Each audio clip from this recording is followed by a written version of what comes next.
মুরব্বিয়ান একরাম আওয়াজ কম করে আওয়াজ কম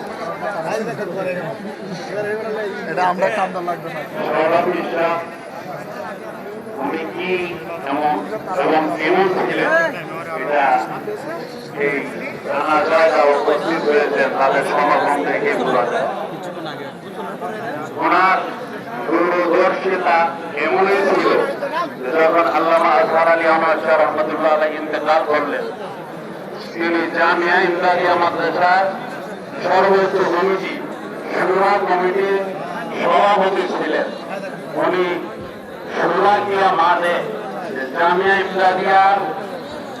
জামিয়া ইমদাদিয়ার লাগামকে ধরবে মিটিং করে তিনি সুরাকিয়া মাঠে ঘোষণা দিয়েছিলেন যে জামিয়া ইমদাদিয়া মৌলানা আজহার আলী রহমতুল্লাহ আলাইহি করেছেন, জামিয়া ইমদাদিয়া মৌলানা আজহার আলী রহমতুল্লাহ রক্ত থাকতে হবে। এই জন্য বিষয়গুলোর